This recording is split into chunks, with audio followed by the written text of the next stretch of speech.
Father's Day, you got to say I love you just one day of the year. You can say it anytime. Why you got to say it this time? But it's the fun of it. I get it. Right. But I end up getting frustrated. so Miss Wynn. So I don't make no resolutions. Oh boy. So Miss Wynn, let me ask you this. So how do you go about setting a resolution? Is there a method to that, or do people just say, let me see, I'm going to stop walking out of the house without my teeth? I mean, Right. how do you set a resolution? Is there? I think that with the resolution, the very first thing that you have to figure out is, why do you even want this? That's the first thing. That's Like, good. what is the tangible reward that That's you're good. going to get? What is the reward if you achieve this resolution or this goal? And then that's how you can decide, is this even worth working toward? Do I really want this, or do I want this because I feel like I should, because everybody else got it, or because people cracking jokes about my brown shoes and my black socks on the beach, but this is what I like? Like, why do I want this, And once you figure out your why, then you can start to break down how you're going to get it. If it's really that important. I personally don't believe in resolutions. What I do believe in, and I've done this for the last probably 3 years, is I do choose a word of the year. And Okay. I try to incorporate that word in every aspect of my life. So if there was something missing, I felt something was missing in my life in the previous year, I try to pick a word that I can apply to all of the areas of my life, and then I leave room for growth. Because when we make a resolution and we say, I'm going to stop doing this, like I've had a bunch of resolutions fail. I tried to say I was going to read 50 books in a year. That sounds like, an attainable goal, but it wasn't from my lifestyle. Right. And then you end up feeling like a failure, like I don't know how to read because I didn't read 50 books. But I really just, as a wife and a mother and a business owner, and, maybe the books that I was trying to read were too large and I didn't incorporate audiobooks. You don't really leave a lot of room for flexibility when you pick a resolution. It's very kind of like definite. So when you're doing your empowerment pieces, do people come to you and say, one of the reasons that I want to achieve this thing is because I said that I was going to do this in 2020 or 2019 or whatever the year is. And do people ever work from that point when you are trying to empower them about how they can make themselves better or make their situation better? Absolutely, all the time. Absolutely. And a lot of times, pride and ego won't allow us to let go of the things that aren't serving us.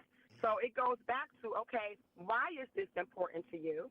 And what did you do that didn't work? And like Pastor C said, let's create a strategy to make sure that this is something that you should really be doing. Wow. And so is when you're working through that process with them, is the fact that they set an unrealistic goal part of the problem, or is it that they don't know how to do it, or a combination of things? It's definitely a combination of the goal isn't realistic. It's not broken down into smaller bite-sized pieces. And there's no process and strategy in place. I mean, it all starts with planning. Okay. It all starts with planning and strategy. If I say I want to lose 20 pounds in quarter one, which is actually one of my goals for 2019, I need to know what obstacles are in place that are going to stop. I have a French fry addiction. So I got to put something in place to, offset Wait a the minute, you have a what? cravings, or else I'm going to fail. French fried A French dish. fry. It's a spirit, because it's over here too. I'm trying to tell you. Pastor C, So if I know going into Pastor, this, can you what my pray for obstacles Sister are, Wynn and her French fry addiction? You know what? Bell can't cast out Bell, man, because I'm in agreement with her. That French fry, that's a stronghold. French fries, potato chips, all of that. Salt and So if vinegar I'm potato aware of chips. the obstacle, salt and vinegar with hot sauce. Oh, geez.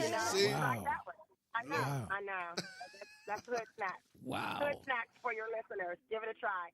But if I don't know the obstacles, if I don't have a support plan, so yeah, it does have to be realistic. But you also have to have a plan in place and anticipate. And that's what most people don't do.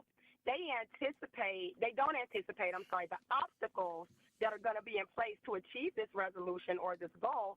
So when it comes, they're all discombobulated and they just drop the ball.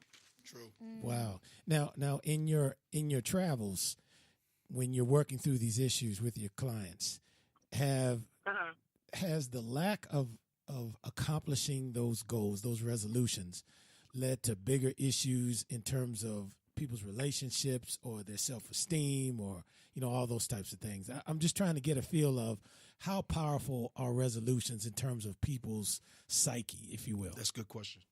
Oh, it's extremely powerful. I mean, pride and ego, if you say that if you use a resolution as your metric of how successful you are as a person and in life, you're always going to feel bad about yourself because we are not perfect people and this is not a perfect world. So, if people go off and they set these unrealistic goals for themselves, unrealistic resolutions with no plan in place, no support in place, and then they fail, it absolutely affects your psyche and your ego and your pride because you feel like a failure. And then that creates a cycle of self-doubt. Yeah. And you can't go anywhere from there. I think the idea of... See, that's why I don't do it. Now you got emotional problems, and now you no confidence. Over a resolution? Right. I'm ugly. I'm fat. Right. Yes, right. I made it. I think the idea... I got my resolution word is no. How do you apply that? In what context? How are you applying that? How are you applying that to every area of your life? Because I can't do everything. So a lot of times on the real though is I just say yes to too much stuff. There's just not enough hours in a day. There's not enough time. You can't possibly do everything. So I have a hard time saying no. Boundaries, which makes me That's then, good. right. It's boundaries. It sets me. I'm late for other appointments, and then people on the other end are looking at you like this dude is always late. No one sees me as being really responsive. So on the other end. Well, that sounds a little bit like a resolution. Yes, it to does. Me. No. See, there it is. No. It's a character I think the adjustment. difference between a word of the year and a resolution is you can apply it to aspects of, and I mean, it kind of is like a resolution, but there's a resolution with flexibility because you can pick and choose when you decide to say no. Right. But when you give that infinite, I'm going to read 50 books. I'm going to lose, 20 pounds. I'm going to learn a new language. I'm going to, do this and do that. It's so definite. And it doesn't, and that's the problem. I mean, in life, we need flexibility and we need to leave room for growth and mistakes. And life. The resolution doesn't do that. Right. And life. agree. Yeah. I think the idea of what's realistic kind of goes out the window when it comes to the whole. I mean, you're in the midst of the holiday season. You're around family, all that stuff. I mean, it's just one of those times during the year where you're around people who are giving you all this affirmation and all these positive things, and you're going into the new year like, okay, I'm surrounded by family, I'm feeling great, I can do anything this year. And it's like, I'm glad you feel that way, but you also have to be realistic. It's an emotional decision.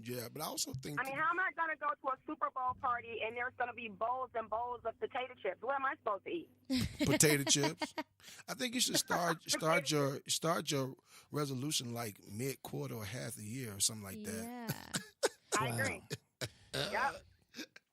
Or just be a little bit more serious about it. I mean, I think where people mess up is, I was told, like when I first got into acting, that you have to, whenever you do any goals, first of all, you should write them down. And if you can, like, create a vision board. So what I did last year, in the middle of last year, is I made a vision board of all the things that I want. And so I could wake up every morning and kind of look at it and be like, okay, like that. It's kind of like a motivation type thing.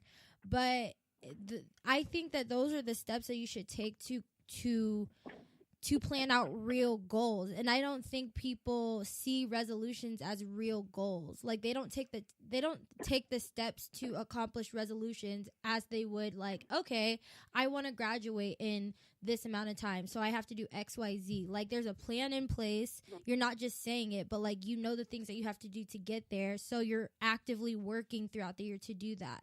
And it's almost like there's some sort of separation. Right. It's like there's like some sort of separation between setting goals like that and a New Year's resolution that I don't know where the difference is, but I think too, though, and I'll ask you guys, is it possible that because the word or the term resolution is visited annually, that it has lost its potency? It has been weakened, and some individuals don't take it seriously because it's something that everyone does in a mundane way. And so the approach or the engagement in it is not serious, you know. So my New Year resolution is thus and so, and so I think sometimes terminology can cause one not to be as serious about it because the term is used so loosely. Definitely. It sounds easy. Yes. A resolution sounds easy. A goal sounds hard. Right. A goal sounds like there's work attached to it. Nobody wants to do work. Absolutely not. Lose 20 pounds. No, a resolution. We all got resolutions. Right. But people that got goals are like, you got to do some work and put a plan in place and stay up late and get up early. And I don't have time for goals, but a resolution sounds like, yeah, let's do that. Well, that's an interesting perspective. So the word resolution kind of makes people think that it's something quick and easy. Is that what you're saying? I think so. I wow, believe so. Never thought about that. I believe so. That's how very it interesting. seems. Terminology can be the best of something or cause the worst of something or cause one to not respect it. And because we use it so loosely, and every year someone says it and they don't honor it, so the approach to it is not as serious as it should be. Well, I mean, I just look at it this way. Like before we go to the break, just to kind of, put it in perspective for the chief here. Use your words. When you were on the police department, obviously you had planned to take promotional exams to go up in the ranks.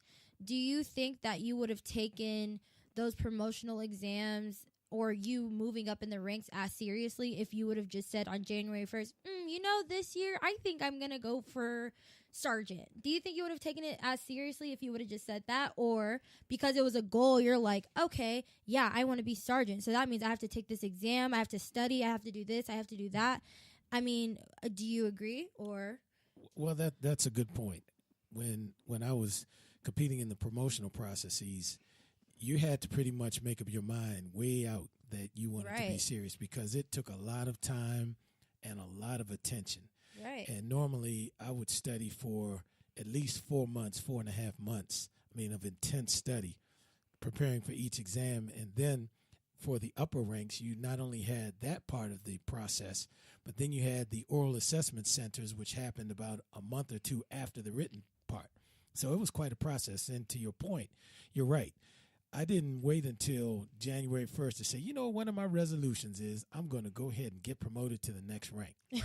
You're right. So that sounds like a good idea. Right. That's a great point. So, but there were things within my profession and my personal life that I said on January 1st, I want to do this or I want to do that within that scope. But in terms of the big ticket things, you're absolutely right. At least for me. I already knew this is what I want to do, and I was already doing it before January 1st. There you go. Well, there you go. So after the break, let's continue this discussion. I'm really liking where it's going. We have a couple of comments in the chat room that we're going to go over after the break, so see you guys then.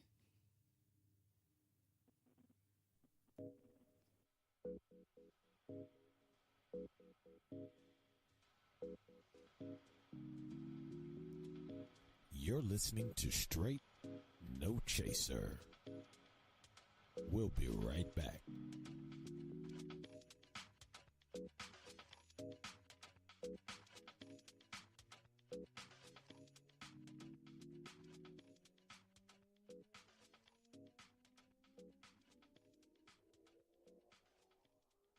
DWI, even at first, it's pretty harsh. You don't realize, you know? Up to 90 days in jail. Can't be there for my family. I'm in here. They're out there. They put an ignition interlock in your car for 1 year. Car won't start unless you blow into it. It's embarrassing. You gotta pay fees, get a lawyer. Need to see my probation officer for testing all the time. Have to pick up garbage. It literally consumes your life. I